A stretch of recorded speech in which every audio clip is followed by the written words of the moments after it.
Hey, how you doing? I'm Bob Johnson. I'm a physical therapist in Chicago. Been doing a lot of pain science stuff for quite a while, and I want to talk to you about a metaphor, if you will, that will help you conceptualize what's going on in your body and how it relates to your nervous system. It's called the mature organism model, or you could also find it under the pain sciences mechanism, pain mechanisms. And it really starts with a picture of the brain, the spinal cord, because that's who we all are. Except all of us have an injury. Maybe it's your spine. Or maybe it's your foot or hand, really good foot or hand. It really doesn't matter. We all have some kind of an injury that sends signals from our body into our central nervous system. They're called danger signals. They're not pain signals. We don't have pain signals. But our injuries send danger signals into our central nervous system, where the spinal cord starts to process that information, makes sense of it, and it sends information up to the brain that starts to process it even more. So our injuries are input. That's what the science would say. That's what the paradigm would say, that it's an input from an injury into the brain and the spinal cord where it's processed. The brain and the spinal cord process your injury different from mine because we're different people. My brain, my life experiences are different than yours. So that processing is partly because of our beliefs. Mine are different than yours. Maybe it's different because of our culture, where you come from or what your mom and dad said. Maybe it's different because of what the internet told you. Maybe you process it different than me because of your memories. I've had those injuries before, or I heard about my mom who had an injury like that. So maybe it's processed based on what your mom and dad said.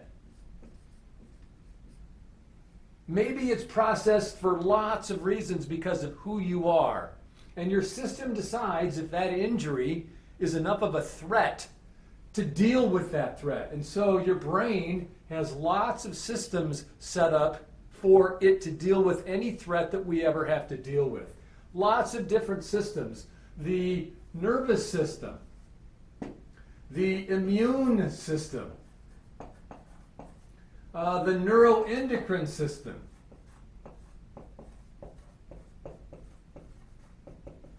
the autonomic nervous system, fight or flight. Sometimes it gets into our cognitions, our thoughts about the injury. Maybe there's an emotional attachment to it. Lots of different systems that our brain uses to dampen down the threat from that original injury. Sometimes it makes my muscles tighten up. Sometimes it makes me breathe differently or my heart beat. Sometimes I get an emotional reaction where I might get angry or frustrated or anxious, fearful. Sometimes it makes me more swollen. Sometimes it turns on my endocrine or autoimmune systems to deal with the threat and dampen things down and keep me under the covers and not let me go out and explore the world, because my brain thinks that's what I need. It's hugging me too hard, loving me too much, holding on too tight. Although we've all been told that somehow we're broken. It's not a defect, it's a defense mechanism. Your system is defending you from that injury. And it probably defends you from that injury long after the tissues have healed. Tissues heal in about 3 months.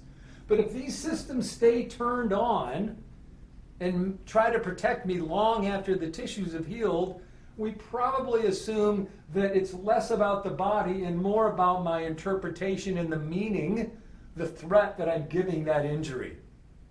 And if you don't attach or attack from the top down and only try to improve it from the bottom up, which is where our medical system has been, maybe that's where you're stuck, you won't get beyond it because it works both ways.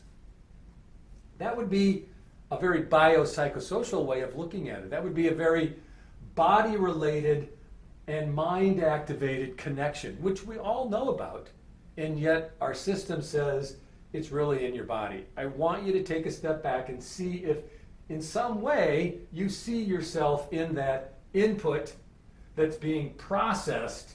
And what is the system doing? It's creating a number of outputs to protect me. Pain is an output.